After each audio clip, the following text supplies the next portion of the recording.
శ్రీ గురుభ్యో నమః. ఓం సదాశివసమారంభాం శంకరాచార్యమధ్యమాం తత్వవిదానందపర్యంతం వందే గురుపరంపరాం. ఓం శ్రీ గురుభ్యో నమః. పూజ్య గురుదేవులు తత్వవిదానంద సరస్వతి స్వాముల వారి దివ్య చరణారవిందములకు ప్రణమిల్లుతూ పరిపూర్ణ పరబ్రహ్మస్వరూపులకు ప్రియాత్మ బంధువులారా, ఓం.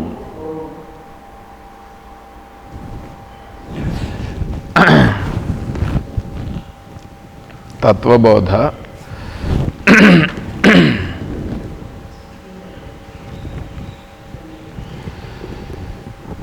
వాసుదేవేంద్రయోగీంద్రం నత్వా జ్ఞానప్రదం గురుం ముముక్షూణాం హితార్థాయ తత్వబోధ అభిధీయతే.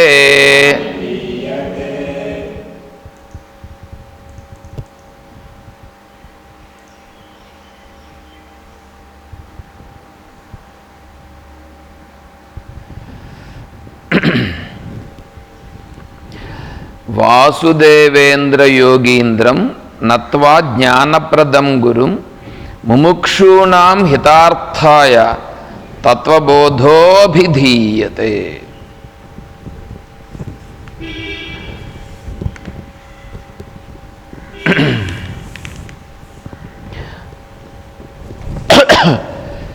శంకరాచార్య స్వాముల వారు మనకు తత్వబోధన గురించి ప్రారంభిస్తూ గురుదేవుల వారికి నమస్కారం చేస్తున్నారు. శంకరాచార్య స్వాముల వారి యొక్క గురువు గారు గోవింద భగవత్పాదాచార్యులు. అయితే ఇక్కడేమంటున్నారు? వాసుదేవేంద్ర యోగీంద్రం. గురువు గారు ఎవరు? ఇక్కడ వాసుదేవేంద్ర యోగీంద్రం అంటే వాసుదేవేంద్రుడైన యోగీంద్రుడు, యోగములలో ఇంద్రుడు అయినటువంటి ఆ గురువుకి నత్వ అంటే నమస్కారం చేస్తున్నాం. జ్ఞానప్రదం గురుం. ఎందుకు వారికి నమస్కారం చేస్తున్నది?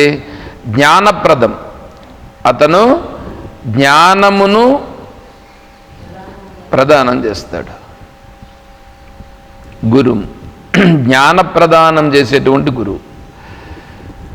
ఆ జ్ఞానం ఎందుకయ్యా అనంటే ముముక్షూణాం హితార్థాయ. ముముక్షువులుగా ఉండేటువంటి వాళ్లకు అది హితమును కలిగిస్తుంది. అది ఏంది? అది తత్వబోధ. అది తత్వబోధ. అభిధీయతే. అభిధీయతే అభిధీయతే అంటే ఏ తత్వబోధ అయితే ఉన్నదో ఆ తత్వబోధను ఇప్పుడిక్కడ చెప్పుట జరుగుచున్నది. దీన్ని మనం ఇప్పుడు ఇంతవరకు చెప్పేసి వెళ్ళిపోవచ్చు, కానీ దాన్ని కొద్దిగా ఇప్పుడు వాసుదేవేంద్ర యోగీంద్రం అంటే ఏమి? నత్వ నమస్కారం ఎందుకు? జ్ఞానప్రదం గురుం. జ్ఞానప్రదం గురుం ఏమిటి? ఆ జ్ఞానప్రదము ముముక్షూనాం హితార్థాయ. ముముక్షువులకు హితమును కలిగిస్తుందంటే ముముక్షువులు ఎవరు? తత్వబోధ అభిధీయతే. తత్వబోధ అంటే ఏమని మనం కొద్దిగా విచారం చేసుకున్నాం నిన్న మొన్న. అభిధీయతే అంటే ఏమి అనేది ఇది తెలుసుకోవాలి. ఓం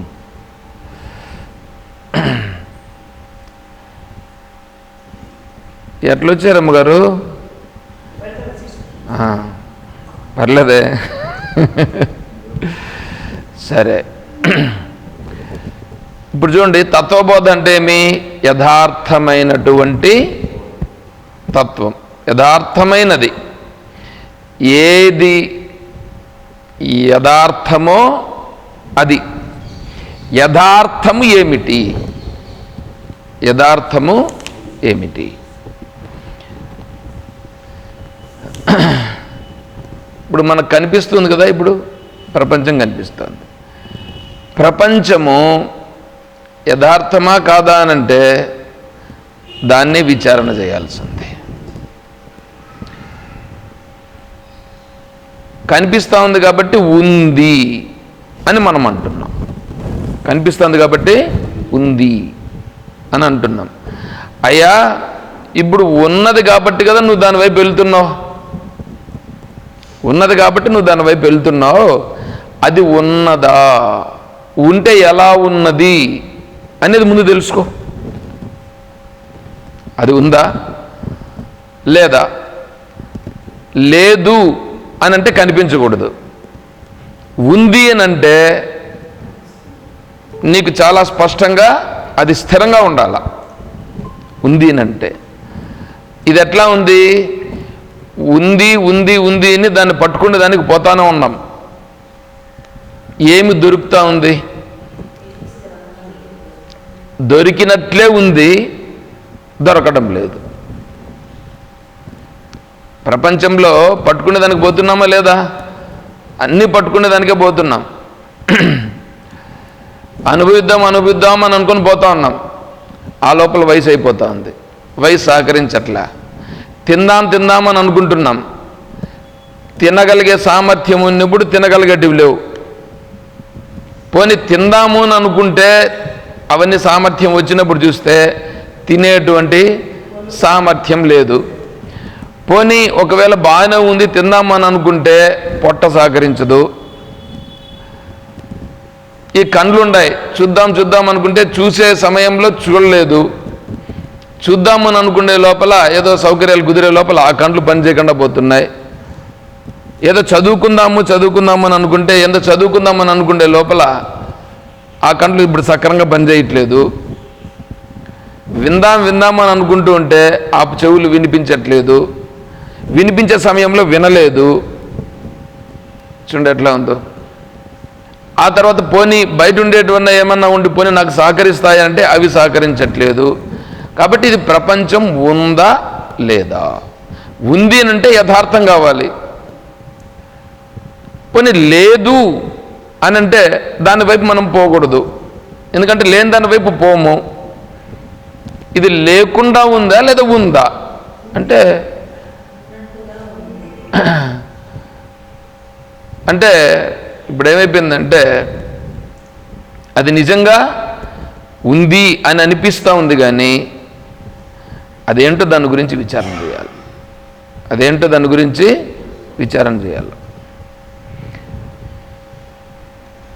ప్రపంచో యది విద్యేత నివర్తేత న సంశయ మాయామాత్రమిదం ద్వైతం అద్వైతం పరమార్థతః. ఇప్పుడు ఉంది ఉంది ఉంది అని అనుకుంటున్నారని అనుకోండి. ఉంటే నీకేం చేయాలి? అది దాన్ని పట్టుకుంటే స్థిరంగా ఉండాలి. ప్లస్ నీకు కావాల్సింది అది ఇవ్వాలి. నీకు కావాల్సింది అది ఇవ్వాలి. ఇస్తూ ఉందా? పట్టుకుందాము అని చెప్పి పోతున్నావు. పట్టుకుందామని పోతున్నావు. నువ్వు ఏదైనా సరే చూడు, పట్టుకుందామా అని పోతావు. దొరికినట్లే ఉంటుంది, కానీ అది దొరకకుండా పోతుంది.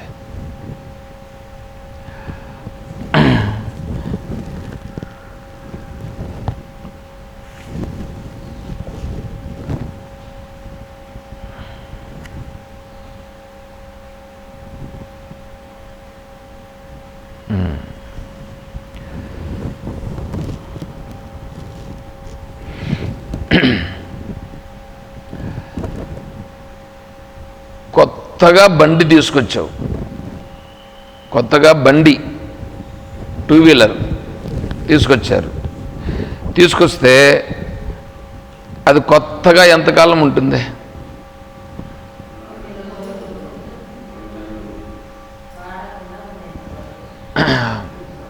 దాన్ని వాడకుండా పెట్టేస్తే అది ఆ ఇంజన్ అంతా కూడా రన్నింగ్లో లేదు కాబట్టి కొద్ది రోజుల తర్వాత అయితే అది సక్రమంగా వర్క్ చేయదు. పోనీ వాడుతూ ఉందాము అంటే అరిగిపోతుంది. పోనీ దాన్ని కొత్తది కదా అని తెచ్చిపెట్టినా మనకి ఇష్టపడి ఏదో ఒక కలర్లో తెచ్చుకున్నాము అంటే దానిపైన అంటే పక్కలో ఉండేవాళ్ళు, ఇప్పుడు చూడండి మనం ముందర ఆ బ్యానర్ ఒకటి పెట్టినాం కదా, వాడు ఎవడో వచ్చినాడు దానికి బాల్ వేసినాడు, వాళ్ళు పిల్లల్ని అడిగితే ఏమన్నారంటే ఎవరో బ్లేడ్తో కోసినారట దాన్ని. ఇప్పుడు మనం ఏం చేయాలి? ఆ బ్లేడ్తో దాన్ని కట్ చేసినారు. బ్లేడ్తో కట్ చేసినట్టు ఇంక ఇప్పుడు దానికి కాపలా, మనం కాపలా ఉంటే మాత్రం ఏమన్నా జరుగుతుందా? కాపలా ఉండాలంటే మనమేమో ఇక్కడ కాపలా ఉండాలని మనం అనుకుంటాం, వాళ్ళు పిల్లలు కదా ఆడుకొని దీనికి సంబంధించిన ఓనర్లు అంటున్నారు. ఓనరు ఏం మాట్లాడాలి నేను? ఎంత బాధ అనిపిస్తుందంటే నిజంగానే వీళ్ళ ఆశ్రమం ఎందుకు పెట్టుకున్నారేమో కానీ నిజంగానే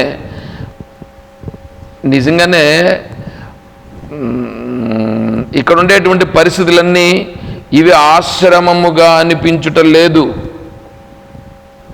కానీ నేను నిజంగా చెప్తున్నాను, నేను ఆలోచన చేసి నాకు వేరే అవకాశం ఉండినా నేనేమో నిర్ణయానికి వచ్చినానంటే ఇప్పుడు ఇక్కడి నుంచి నేను వేరే ప్రదేశానికి పోయినా ఆడ మాత్రం ఇట్లాంటి మనుషులే ఉండక వేరే మనుషులు ఉంటారా? ఆడ కూడా ఇట్లాంటి మనుషులే ఉంటారు కానీ వేరే మనుషులే ఉండరు. కాబట్టి ఏం చేయాలి? నువ్వు యాటికి పోయినా అదేందో ఒక సామెత ఉంటుంది, ఎక్కడికి పోయినా రూపాయికి 16 అనాలే, అంతేనా? రూపాయికి 16 అనాలనా లేదా 17 అనాలు ఏమన్నా వస్తుందా? యాడికి పోయినా అంతే. అది మన వాళ్ళు పాత సామెత. అట్లాగా ఇక్కడ ఇడిచిపెట్టి ఎక్కడికి పోయినా అన్నీ ఇట్లాంటివి ఉంటాయి. కాబట్టి ఏం చేయాలా? ఇక్కడనే మనం ఏం చేయాలంటే మనం సర్దుకోవాలనే కానీ వేరే వాళ్ళను మనం మార్చలేము. ఏమి జరగాలనుంటే అది జరుగుతుంది. చూడండి, మనం ఏం చేయగలుగుతున్నామండి? ఏం చేయగలుగుతాం చెప్పండి? ఏమీ చేయలేము అనేది నాకు నిర్ధారణ అయ్యింది. ఏమీ చేయలేము అని నిర్ధారణ అయ్యి ఇప్పుడు నేను అనుకోండి ఏంటంటే ఒకరి కోసం కాదు, నేను ఉండాల్సింది నా కోసం నేను ఉండాలా. అంటే నేను మారాలనే కానీ వేరే వాళ్ళను మార్చలేము. నేను వచ్చిన నిర్ణయం అంటే ఇది ఆశ్రమం అనే వచ్చినాం. ఇటువంటి ఆశ్రమంలో మార్చడం సాధ్యము కాదు. ఈ చిన్న ఆశ్రమంలోనే మార్చడం సాధ్యం కాదు అంటే ఇంకా పెద్ద ఆశ్రమాలకు పోతే ఆడ తల నెరిసిన పండితులు ఉంటారు. వాళ్ళు చేసేటువంటి విధానాలను చెప్తే మీరు అసలు నమ్మలేరు. అవన్నీ చూసి వాటన్నింటిని కూడా మనము చూసి వాళ్ళకి ఏమన్నా చెప్దామని అనుకుంటే వాళ్ళకి మనం చెప్పేవాళ్ళమ్మా, నువ్వెవరు అనేట్లుగా మాట్లాడతారు ఇంకా కావాలంటే. కాబట్టి అంతెందుకు వద్దులేండి, వాటిని విడిచిపెట్టడం మంచిది. అంటే ఏంటి? ఇప్పుడు ప్రపంచం అనేది కదా ఇది, దీని గురించి మనం కొద్దిగా ఆలోచన చేస్తున్నాం కదా. కొద్దిగా ఆలోచన చేస్తేనే ఏమైపోయింది? మనస్సంతా అలజడి, అల్లకల్లోలం. దీనిని చూచి దాన్ని మనం ఏదో చేద్దామని అనుకుంటే కుదరదు. పోనీ నా అభిప్రాయం ఒకటి ఉంటుంది, వేరే వాళ్ళ అభిప్రాయాలన్నీ ఒకటి ఉంటాయి. 10 మంది ఉన్నామని అనుకోండి, 10 మందిది 10 రకాల అభిప్రాయాలు. ఏమంటే ప్రపంచం ఒకటే అయితే అందరిదే ఒకే అభిప్రాయం రావాలి. అందరిదే ఒకే అభిప్రాయం రావాలి. ఉందా? అంటే ఇప్పుడు ఏంటి? ప్రపంచం ఒకటా? ఈ 10 మందికి 10 రకాలైనటువంటి అభిప్రాయాలు ఉన్నాయంటే 10 రకాల ప్రపంచాలు ఉంటాయి. 10 రకాల ప్రపంచాలంటే అప్పుడు ఉండేది ఒక ప్రపంచమా 10 రకాల ప్రపంచమా?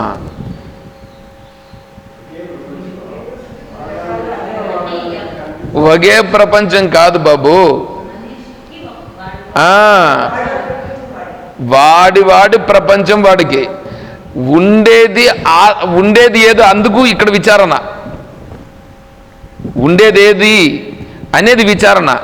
ప్రపంచం అనేటువంటిది ఉంటే, ఇప్పుడు ఇది అని అనుకోండి, ఇది మైక్ కదా, దీన్ని మైక్ మీరందరూ ఏమనాలా? మైక్ అనే అనాలా. నేను కూడా మైక్ అనే అనాలి అంటాను. కానీ వాడి దగ్గరికి ఎత్తుకుపోయినా అనుకో, మెకానిక్ దగ్గరికి, అయ్యా ఇది మైక్ అంటారు, దీన్ని పైన దీని లోపల ఉంటాయి ఏంటంటో, దాన్ని వాడు తీస్తాడు. ఇప్పుడు నా దగ్గర చార్జర్ ఒకటి ఉంది, ఇది ఈ కెమెరాకు సంబంధించి బ్యాటరీ ఛార్జ్ చేసేది. ఆ బ్యాటరీ ఛార్జర్ ఏమైందంటే అది డ్యామేజ్ అయిందనంటే అది ఛార్జింగ్ కావట్లేదు. దానికి ఇక్కడ వేరే వాళ్ళ దగ్గరికి, అందరి దగ్గరికి, కుప్పంలో అంతా తిరిగిన, దాన్ని ఎవరైనా రెడీ చేస్తాడా అని. సరే, ఒక అతను తీసుకున్నాడు, మేము రెడీ చేయలేము సార్, దీన్ని నేను వేరే పంపిస్తాను అని చెప్పి కృష్ణగిరికి పంపిస్తానన్నాడు. కృష్ణగిరిలో కుదరలేదట. సరే, తిరుపత్తూరు అన్నాడు, ఆడికి పంపించినాడట, ఆడ కూడా కుదరలేదు. దానికి ఏదో ఒక ఏసీ ఒకటి వేయాలట, ఒక చిన్న పరికరం. ఇప్పుడు ఆ పరికరం అనేటువంటి దాన్ని అదే నెంబర్ ఏదో చెప్పండి, ఆ నెంబర్తో నేను తెప్పిస్తాను నేను అన్న. పోనీ ఆ నెంబర్ నాకు కనిపించట్లేదండి, దాంట్లో అది సక్రంగా పనిచేయట్లేదు, కానీ దానితో సరిపోయేది ఒకటి ఉంది అని అన్నాడు. సరే, దాన్ని వెయ్యి అని అన్నా. అది వేస్తే ఇంకొకటి పోతే నేనేం చేసేది అని అన్నాడు. సరే, ఇప్పుడు ఏమవుతుంది? సరే నిలిపాయి, ఏమవుతుందో చూద్దాం, నీ కరెక్ట్గా తెలిస్తేనే వెయ్యి అనేట్లుగా చెప్పాం. సరే, బాగానే ఉంది. ఇప్పుడు నేనేమంటున్నాను? మైక్ ఛార్జర్ అని అంటున్నాను. అతనేమంటున్నాడు? ఛార్జర్ అని అంటూనే దాని లోపలికి పోయి దాంట్లో వేరేటివన్నీ చూపిస్తున్నాడుగా అతను. ఇప్పుడు నాకు తెలిసిన ఛార్జరు, అతనికి తెలిసిన ఛార్జర్ ఒకటా? వేరు అయిపోయిందిగా. అంటే ఏంటి? ప్రపంచం ఒకటా వేరువేరా? ఎవరిది వాళ్ళదయింది. అంటే ఆడ ఉన్నది ఏదో అది ఉంది, ఒకటి ఉంది. ఆ ఉన్నదాన్ని వీయుడు తెలుసుకుంటా ఉండేది వేరువేరుగా తెలుసుకుంటున్నాడు. ఆడేదో ఒకటి ఉంది, అది ఏదుందో కరెక్ట్గా తెలియట్లేదు. విషయం అర్థం చేసుకోండి. ఉన్నది ఏదో ఉంది, దానిని నేను ఒక రకంగా అనుకుంటున్నా, నువ్వు ఒక రకంగా అనుకుంటున్నావు, ఇంకొకరు ఇంకో రకంగా అనుకుంటున్నారు, ఇంకో రకంగా అనుకుంటున్నారు. వాళ్ళు అంటే ఇప్పుడేమి, ఆడ ఉండేది ఏందో కరెక్ట్గా తెలియట్లేదు. ఆడ ఉండేదాన్ని వీయుడు ఒక రకంగా అనుకుంటున్నాడు. అర్థమవుతుందా? కాబట్టి ఆడ ఉన్నది ఏదో అది స్పష్టంగా తెలుసుకునుట యథార్థం. అది యథార్థం అంటే. తర్వాత నేను ఇప్పుడు దాని గురించి చెప్పినాం. దేని గురించి? ఎదురుగా కనిపించే దాని గురించి, అదేది అని చెప్పినాం. ఇప్పుడు ఇక్కడికి రండి. ఇక్కడ నేనున్నానుగా, నేనంటే ఏమిటి? అది కూడా తెలియాలి కదా. నేనంటే శరీరమా, లేదా ప్రాణమా, లేదా మనస్సా, లేకపోతే ఇంక వేరే ఏమన్నా? ఇది కూడా కావాలి కదా. ఇప్పుడు మామూలుగా ఏమనుకుంటున్నాం చూడండి, మామూలుగా ఉండే వాళ్ళందరినీ అడిగితే నేను శరీరంతో నేను అనుభవిస్తున్నాను, శరీరంతో అనుభవిస్తున్నాం. అయ్యా చచ్చిపోతావు కదా.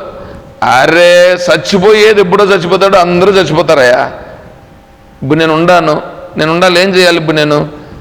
అంతే కదా. ఇప్పుడు అందరూ చూడండి, ప్రపంచంలో అందరూ, నువ్వు ఎవరినన్నా చూడు, ఇండియాలో చూడు, అమెరికాలో చూడు, లేదా సౌదీలో చూడు, లేదా ఆస్ట్రేలియాలో చూడు, నువ్వు ఎక్కడన్నా చూడు, ఏ ఖండంలోనైనా సరే చూడు, లేదా వేరే దేవతా లోకాలు ఉన్నాయనంటే ఆ లోకాల్లో కూడా చూడు, అందరూ ఏం చేస్తున్నారు? శరీరముతో అనుభవించడం కోసమే కదా ప్రయత్నం చేస్తున్నారు. శరీరంతో అనుభవించడానికి ప్రయత్నం చేస్తున్నారు, లేకపోతే తినడానికి, అనుభవించడానికి, రెండింటికైనా అంతే. ఇదేనా నేను? అది కూడా తెలియాలి కదా. నేను ఎవరు? ఒకవేళ శరీరముతోనే గన అనుభవించేది సత్యమైతే, దేవతలకి వాళ్ళకొక పేరుందండి.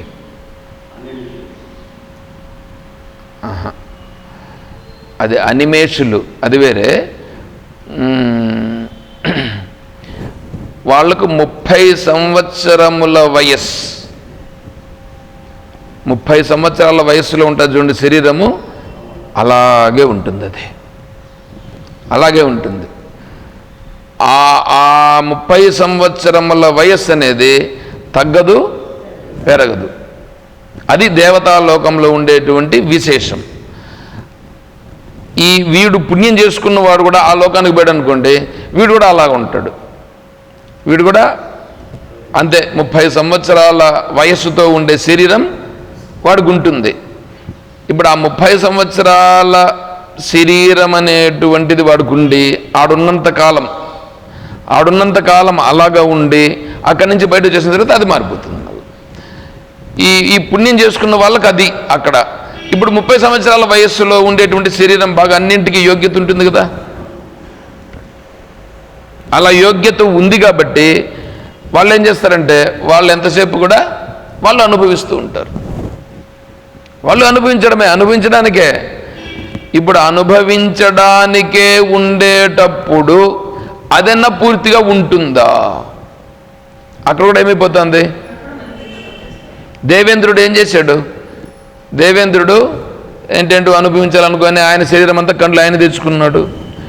నీకు నిజంగా నువ్వు అక్కడే అలాగే శాశ్వతంగా ఉండేటట్లుగా అయితే, అదే సత్యమని నీకు అనిపించేటట్లయితే, నీ శరీరమే అప్పుడు సత్యమైతే ఈయన ఇంక వేరే పనులు ఎందుకు చేశాడు? అంటే అది దానికంటే వేరేది అనుభవించేది ఒకటి ఉంది అనేటువంటిది వచ్చింది. పైగా రెండవది, ఈ బలి చక్రవర్తి యజ్ఞం చేసినప్పుడు ఆయనను పోయి ఈయన ఇబ్బంది పెట్టాడుగా. బలి చక్రవర్తిని కూడా ఈయన పోయి ఇబ్బంది పెట్టడం, అప్పుడు మళ్ళీ యుద్ధాలు జరగడం, ఆయన అంతా ఓడిపోవడం, ఇవన్నీ జరిగినాయి. అంటే ఇక్కడ ఏమైపోతుంది, ఈ విషయాలన్నింటిలో కూడా నేను దీనిని ఇలాగే పెట్టుకోవాలి, ఇది శాశ్వతంగా ఉండాలని అనుకుంటున్నాడు. కానీ ఇది శాశ్వతం కాదనే కదా ప్రయత్నం చేసిండేది. ఇది శాశ్వతంగా ఉండాలని ప్రయత్నం చేస్తున్నాడు. నేను ఇట్లాగే ఉండాలని, అంటే వేరే వాడు వచ్చి నన్ను ఇక్కడి నుంచి దింపేయకూడదు అనే కదా అక్కడ ప్రయత్నం. అంటే అది కూడా పోతుంది అనేది ఉందిగా, అవకాశం ఉంది కాబట్టే కదా అలా చేశాడు. కాబట్టి ఇలా అన్నీ జరుగుతున్నాయి. అంటే ఇక్కడ ఉండేది కూడా శరీరమా అని అంటే శరీరం ఏమైంది? పుట్టింది, పెరుగుతూ ఉంది, వికారం చెందుతూ ఉంది, పోతూ ఉంది. పోనీ ప్రాణము అని అందుకుందాము అని అంటే ఆ ప్రాణం ఏమైనా సక్రమంగా ఉందా? చూడండి, ప్రాణం కూడా ఎలా ఉంది, ఒకసారి బాగుంటుంది, ఒకసారి ఏందో ఆయాసం అవుతుంది, ఒకసారి ఇబ్బంది పడుతుంది, మళ్ళా కుదురుతుంది, ఏందో అవుతా ఉంది. పోనీ మనస్సు నేను అనుకుందామనంటే ఆ మనస్సు అంత గాబరా ఇంకొకటి లేదు. ఆ మనస్సు ఎప్పుడన్నా ఒక రకంగా ఉంటుందా కరెక్ట్గా? ఒక 5 నిమిషాలన్నా కరెక్ట్గా ఆలోచన చేయకుండా గమనం కూర్చుంటుందా? చెప్పండి. మనల్ని నాశనం చేస్తుండేదంతా మనస్సే. కాబట్టి ఆ మనస్సు కూడా శాశ్వతం కాదు, అది నేను అనేటువంటిది కాదు. మరి ఇంకేంటి? అప్పుడు ఇది ఏందో తెలుసుకోవాలి, ఇది ఏందో తెలుసుకోవాలి. అప్పుడు ఎదురుగా ఉండేదాన్ని తత్ అని అంటారు. ఎదురుగా ఉండేటువంటిది ఇది అని కదా అంటున్నాం మనం. ఇది అనేటువంటి దాన్ని తత్. తర్వాత నేను అంటున్నాం కదా, దీన్ని త్వం అని అంటారు. ఇది త్వం, ఇది తత్. ఇది తత్ అంటే ఏమి, త్వం అంటే ఏమి, దీన్ని విచారణ చేసి తెలుసుకోవాలి. ఏమండి? ఇదేందో తెలుసుకోవాలి, ఇది ఏందో తెలుసుకోవాలి. ఇది ఎందుకుందో తెలుసుకోవాలి, ఇది కూడా ఎందుకుందో తెలుసుకోవాలి. ఇవి రెండు ఎందుకున్నాయో కూడా తెలుసుకోవాలి. పోనీ ఇది ఉంది కదా, ఇది ఉంది అంటే, ఈ శరీరం ఇక్కడ ఉంది అంటే, ఈ శరీరం ప్రారంభమైనప్పటి నుంచి దీన్నే చూస్తూ ఉంది. అంటే దీనికి సంబంధం ఉందా లేదా? సంబంధం ఉంది కాబట్టి చూస్తూ ఉంది. సరే, దీనికి ఏం సంబంధం? దానిలో ఇది ఎందుకుంది, దీంట్లో నుంచి పోతా ఉంది, పోయిన తర్వాత యాటికి పోతా ఉంది, ఏందో ఇదంతా ఒక అగమ్య గోచరం. అగమ్యగోచరమైనటువంటిది, దీన్ని కూడా తెలుసుకోవాలి. అంటే సంబంధం ఏమిటి? ఇవంతా ఉన్నాయి కదా, ఇవంతా సత్యమేనా? మనం విచారం చేస్తుండేది, అనుకుంటుండేది నిజమేనా? మీకు కూడా అనిపిస్తుంది అట్లాగే? అప్పుడు దీనిని గురించి విచారణ చేసి ఏది యథార్థమో దాన్ని తెలుసుకోవాలి. అది యథార్థాన్ని తెలుసుకుంటే అది తత్వం అవుతుంది. ఇప్పుడు దీని గురించి తెలిసిన మహానుభావులు, వాళ్ళను ఋషులను అంటారు. అంటే దీన్నంతటినీ ఇలా విచారణ చేసినటువంటి ఋషీశ్వరులు, వాళ్ళు తెలుసుకుని ఒక ఫైనలైజేషన్లో వాళ్ళు స్థిరపడినారు. వాళ్ళు ఫైనలైజేషన్ అయ్యి వాళ్ళు చెప్పిన స్టేట్మెంట్స్ కొన్ని చెప్తా. వాళ్ళు ఇచ్చిన స్టేట్మెంట్, ఎందుకంటే ఋషులంటే ఏమంటే వాళ్ళు మనలాగా వాళ్ళు ప్రయత్నం చేసి, వాళ్ళు రీసెర్చ్ చేసి, వాళ్ళు తెలుసుకుని ఇది అనేటువంటిది వాళ్ళు స్థిరమైనారు. ఏదో మామూలుగా దేనిపైన అంటే దానిపైన రీసెర్చ్ చేసి ఏడెవడో పిహెచ్డి ఇచ్చినట్లు అట్లా కాదు. వీళ్ళు చేసిన ఋషులు చేసినటువంటిది ఏంటంటే సత్య దర్శనం అని అంటారు దాన్ని, సత్యమును దర్శించుట. వాళ్ళు ఇక్కడ ఏదో పిహెచ్డి తీసుకొని పిహెచ్డితోనో ఇంకా ఏదైనా ఒకవేళ దానికంటే గొప్పగా ఏమైనా ఉంటుంది అదేందైనా చేసో దాని నుంచి ఇక్కడ ఉండేటువంటి దాని నుంచి పొందేటువంటి పేరు ప్రతిష్టల కోసమో అట్లా చేసింది కాదు. వాళ్ళు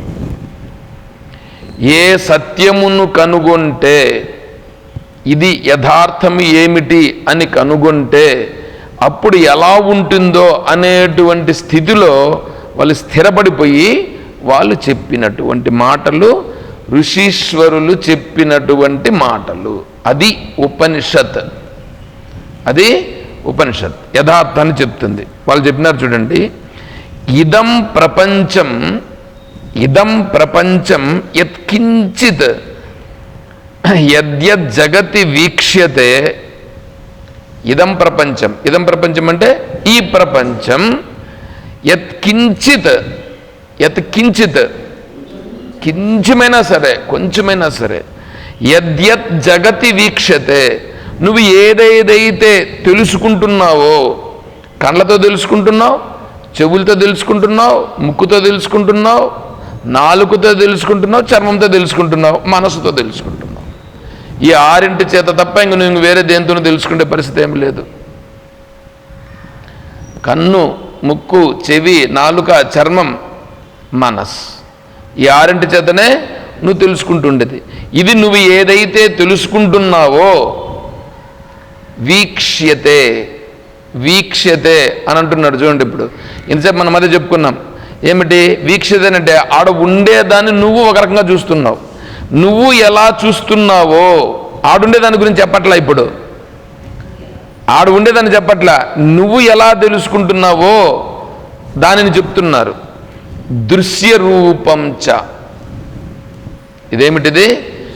దృశ్యము. ఇది దృశ్య రూపం చ అంటే దృశ్యం మాత్రమే, అంటే నీకు తెలియబడుచున్నది మాత్రమే. నీకు తెలియబడుతుంది కానీ అక్కడుండేది వాస్తవము, ఆడుండే వాస్తవం నువ్వు చూడట్లేదు. నీకు తెలిసింది నువ్వు చూస్తున్నావు. దృశ్య రూపం చ దృక్ రూపం. సర్వం శశ విషాణవత్. సర్వం, ఈ సర్వమంతా శశ విషాణము. శశ అంటే కుందేలు, విషాణం అంటే కొమ్ము. కుందేలు కొమ్ము వంటిది అంటే నీకు తెలిసిందంతా ఏమిటి? కుందేలు కొమ్మును నువ్వు చూస్తున్నావు అని అన్నాడు. అంటే కుందేలు కొమ్మున నేను చూస్తాండి అదే